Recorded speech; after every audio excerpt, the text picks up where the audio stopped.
Hi class, we're going to be dealing with something called Vanitas still life. That's your project. I'm going to talk to you about what this word right here means, Vanitas. You should know by now what a still life is, but it's a genre of still life, often in painting, Vanitas, which was popular in the Low Countries of Europe. That's Netherlands, Belgium, Luxembourg, especially made popular during the 17th century. But a still life is, as you know, one of the principal genres of Western art. Essentially, it's subject matter that doesn't move or is dead, and depiction of inanimate objects for the sake of their qualities. So, like the color, the shininess, the texture, and also to focus on composition. So to have things that have a pleasing and interesting composition. But let's talk a little bit more about what a Vanitas is in relationship to still life. So still life was developed in the Renaissance and kind of became its own genre rather than just pieces of around something like a portrait. Vanitas emerged from the idea of simple pictures with skulls and other symbols of death and transience that were frequently painted on the other sides, the reverse side of portraits during the late Renaissance, and then they became their own basically genre status that became really popular by 1620, and it flourished in the Netherlands, like I said. That period of time and this place up here in Europe would have been often called the golden age of still life painting. So these are very much a part of still life and the history of still life. In this part of the world and this time, mostly everyone believed that life on Earth was merely a preparation for the afterlife. So they often made these kind of paintings to be a sort of morality tale. And the term vanitas originally comes from the opening line of the book of Ecclesiastes. It's Ecclesiastes 1, 2 in the Bible, in the Old Testament of the Torah, the Jewish Torah. Vanity of all vanities, all is vanity.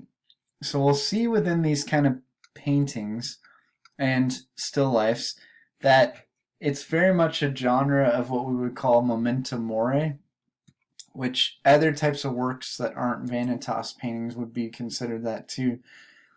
This is from the Latin phrase, remembering you must die, and you'll see a lot of works in all different types of genres throughout the ages about this type of thing.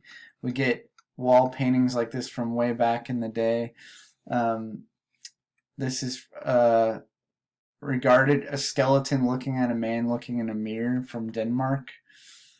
So like a long history of this, including, now, even in modern art and contemporary art, there's things like this, which is casts of skulls in the square and the piazza with Mount Vesuvius in the background. We get another work by Rebecca Horn, the same thing, iron casts of skulls with mirrors to get people to think about this. And there's sculptures like this one by, it's an installation view by the artist who has these flowers wrapped in cloth because, of course, as we know, flowers die over time. And so you end up with this interesting piece that was red roses and cotton.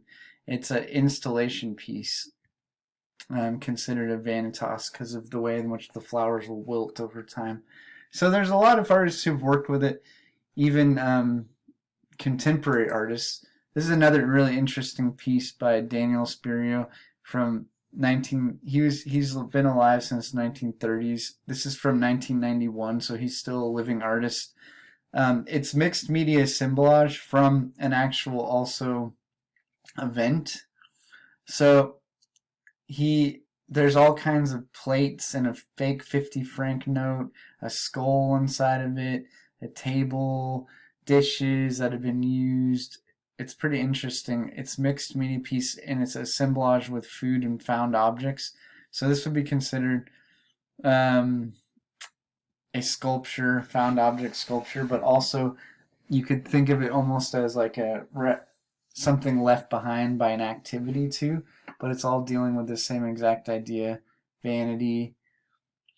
So we'll see in these type of paintings that we're going to look at that are still lifes. This is a still life as well.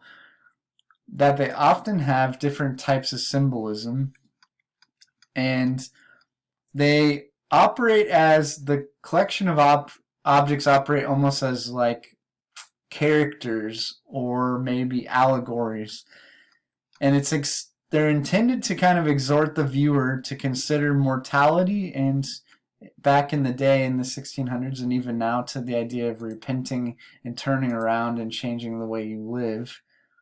So they really often have skulls in them, but they often also have bubbles and things like that show you that they could pop. We get a lot of candles in them and pieces of like books and parchment and pieces of sculpture. This is an interesting one. There's like a figure up here in this bubble, and then you have sort of a covering over. This is the idea that knowledge, books are knowledge and that it'll pass away eventually, and the jumble of life. Flowers are included in butterflies and insects because they wilt and they have a short lifespan.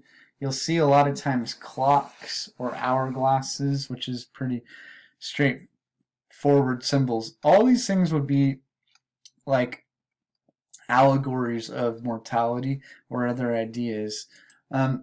Memento mores often have skulls and hourglasses and clocks, but Vanitas ones usually include beyond that some other types of luxury items. So beside the candle or the smoke coming out, there's usually also things like musical instruments, wealth, items that are associated with wealth and power, to give you the idea that those things will be fleeting as well. Pretty interesting, made out of different types of material paints. This is a gouache one. A lot of the ones we've been looking at are oil on canvas or panel. This one shows you that kind of smoke, an hourglass, bone.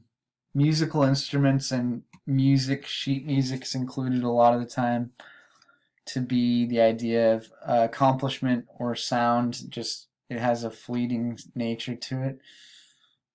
So there's a lot of different versions of them, and they're really a long art historical precedent for working in this way back to the 1500s, but it continues on even up until today. Like this piece by Gerhard Richter from 1983 is oil on canvas, dealing with this. Gerhard Richter is a famous German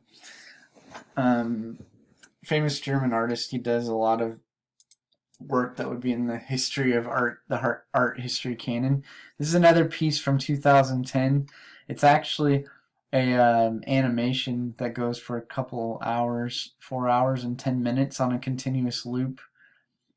It has a subject of photo archives, sort of like it's playing off this idea, and you can see that obviously it's not a human skull, so there's some kind of almost comedy in it maybe for some people, but nonetheless it's a video, so it's dealing with the idea of time and duration as well. Interesting work. But let's talk about what some of the symbols are usually there. You'll see books a lot, which are usually about knowledge, right? You've seen a lot of books. Candles, that can symbolize a lot of times enlightenment, but also them going out, extinguishing with the smoke, so the shortness of life. The skull is a pretty obvious one. Mortality, death. You'll see a lot of hourglasses like this. That's, the countdown of time, the relentless nature of time marching on. And then fruit, flowers, and butterflies, this changing of seasons. Sometimes you'll even see they'll kind of contain like a little bit here of different seasons together in some of them, which would be the idea that the cyclical nature of seasons and how time marches on as well. Some of them even have, like, interestingly, like back in the day, would have peeled lemons in them to be the idea that life looks sweet but it has a bitter taste sometimes. This is that idea of a bubble that could pop. And money here, you see the kind of smoke coming out there. There's a lot of objects of wealth in a lot of them, and that's about the idea of you can't take it with you. So, when you're dead and gone, your wealth goes to someone else. That's the basic idea of that. You kind of get luxury items a lot of time, keys to things. So that's that type of stuff. This one especially has these like luxury items inside of it. But there's a lot of these in the history of art. I'm just showing you a very brief amount. Then a couple of them a lot of them will have also globes and maps, even like this. And these are wealth items as well. And these ones are interesting because they don't necessarily have skulls in them all the time. But the globes and the maps will be about the idea of travel, luxury, and then the finite nature of the world, that it's limited. As well as sometimes in some of them, if you look up, you'll see information about them that they have on the pages exposed important documents about the cities that they're from and how they made wealth. And also maybe like in Holland, they had the East India Trading Company. This one's interesting. It says Vanitas right there on that little sheet there. So this is a modern version from 1993, oil on wood. It's got ideas of death and cruelty in it as well, kind of playing off of it further and transforming it a little bit. So again, like I said, people continue to use these ideas. Art historians sometimes debate how much and how seriously you could take one of these Vanitas paintings or sculptures if they don't have explicit imagery like a skull, but there are a lot of them that exist in the genre, so let's look at those too. Here, they're existing in the sense of the curtains falling, the jumble of wealth. There's sort of a feeling of like the end of something. Things are transitory. Again, see a lot of books, golden objects, wealth. There's sort of a person back here being almost impaled by the globe back there. It's interesting. In the shadow. This is another one, the money and the scholarship lasting only so long. So there's a lot of different versions of these, but the majority of them do have explicit things in them like skulls. This is one that doesn't, but it includes it's a modern piece as well from 1976. It includes people from the Holocaust, a picture of the Holocaust on a page, and there's a Star of David. And it has some of those same things, candles, fruits, butterflies, flowers happening in it. So there's different versions, and it's continued on even now as a subject matter that people have. This guy, Paul Warner, 1979, acrylic on canvas, dealing with these type of ideas of the seasons and fruit, especially as part of his. And then butterflies and kind of scraps of paper, bits of things. So these ones feel a little bit, in quotes, happier versions because they don't necessarily have a skull in them, but they're still dealing with the same idea as these previous ones. And I think it's interesting because the way that they're depicted, like the beautiful, sensuous nature of how they paint and draw the objects, makes it kind of like this dichotomy that's almost undermines a bit of a conflict. The sinuous nature of the depictions have like a joyfulness that's mixed with a critique of them, as the critique is about how you can't take it with you, the critique of life being short.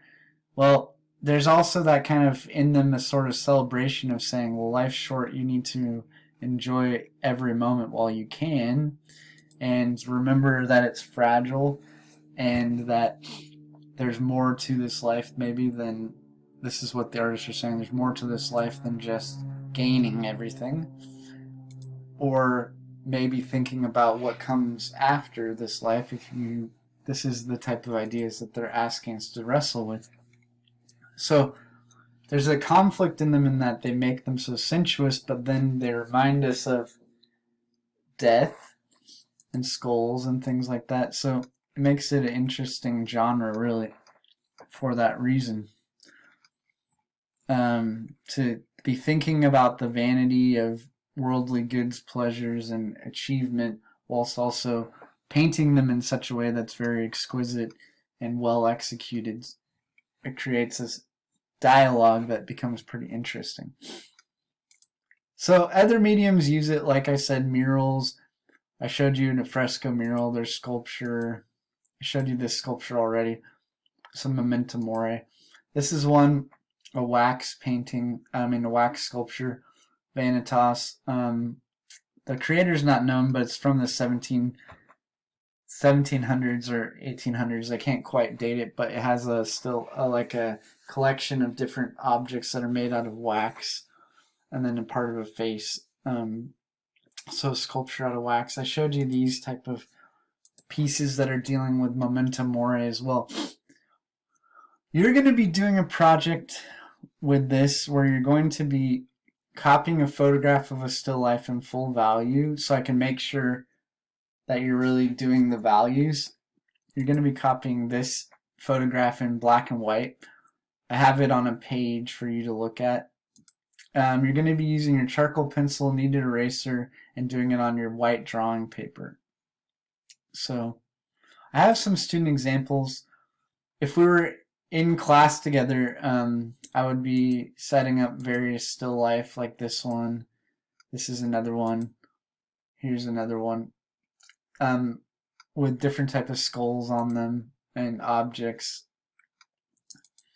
Remember, drawing. So you're going to be doing the same thing at home. We can still do this type of exercise. So this student did it. This is what you're wanting to go for, a full value range, continuous tone, using your skill to do all the measuring and blocking out the big shapes, and then getting accurate edges, and then doing a whole range of values, the very blacks up until the lightest grays and whites. You're going to spend quite a bit of time on this, because including this lecture, you have some documentaries to watch and some demonstrations to watch. Well, you have 2 weeks of lab time, and you're going to do critique of this too, so you want to make sure you have something that you're happy with to show the class and show me and turn in as well. So you can do really high quality work. I believe in your ability. This is the level of quality that my students do, and I know you can do. But you got to spend some serious time on the image that you're going to be working on, and really get into the detail and the edges and the shapes of the tones. What do I mean by that? I mean, this person signed right on there.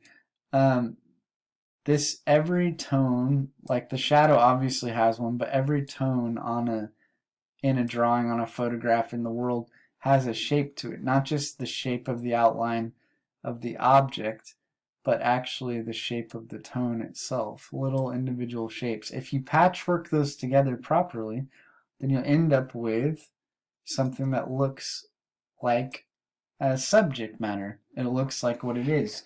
And that's how paint works as well. When you have, if you match all the colors and the shapes of the colors and you put it together, then you would end up with that picture of an object or whatever it is that you're drawing. I want you to have clean lines, continuous tone.